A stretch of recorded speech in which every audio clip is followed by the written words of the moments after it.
contando um pouco, né, a história da maracujá. Vamos homenagear um esporte conhecido, que é a nossa vaquejada, no seu mais amplo sentido, que foi na região nordeste da loteria Jiu-Jitsu. É uma manifestação da cultura popular. Por volta dos anos 60, veio se manifestar, e só tem evoluído desse período para cá. Quando não havia cercas pelo sertão nordestino, os bois eram... Quando não havia cercas pelo sertão nordestino, os bois eram marcados e saíam sem destino. Ganharam a mata e subiam, era aquele desativo. Após meses de suíço, os coronéis contratavam peões para pegar os bois e na mata se ganhavam. Faziam malabarismo, mas a todos encontravam.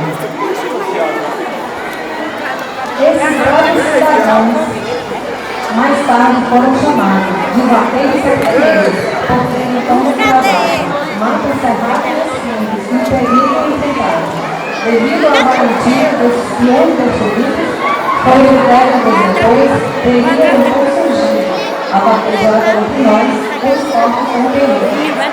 E foi então dessa forma que ela se desenvolveu, vem sendo aprimorada e com o tempo cresceu, tornando-se uma grande festa para a cultura envelhecer.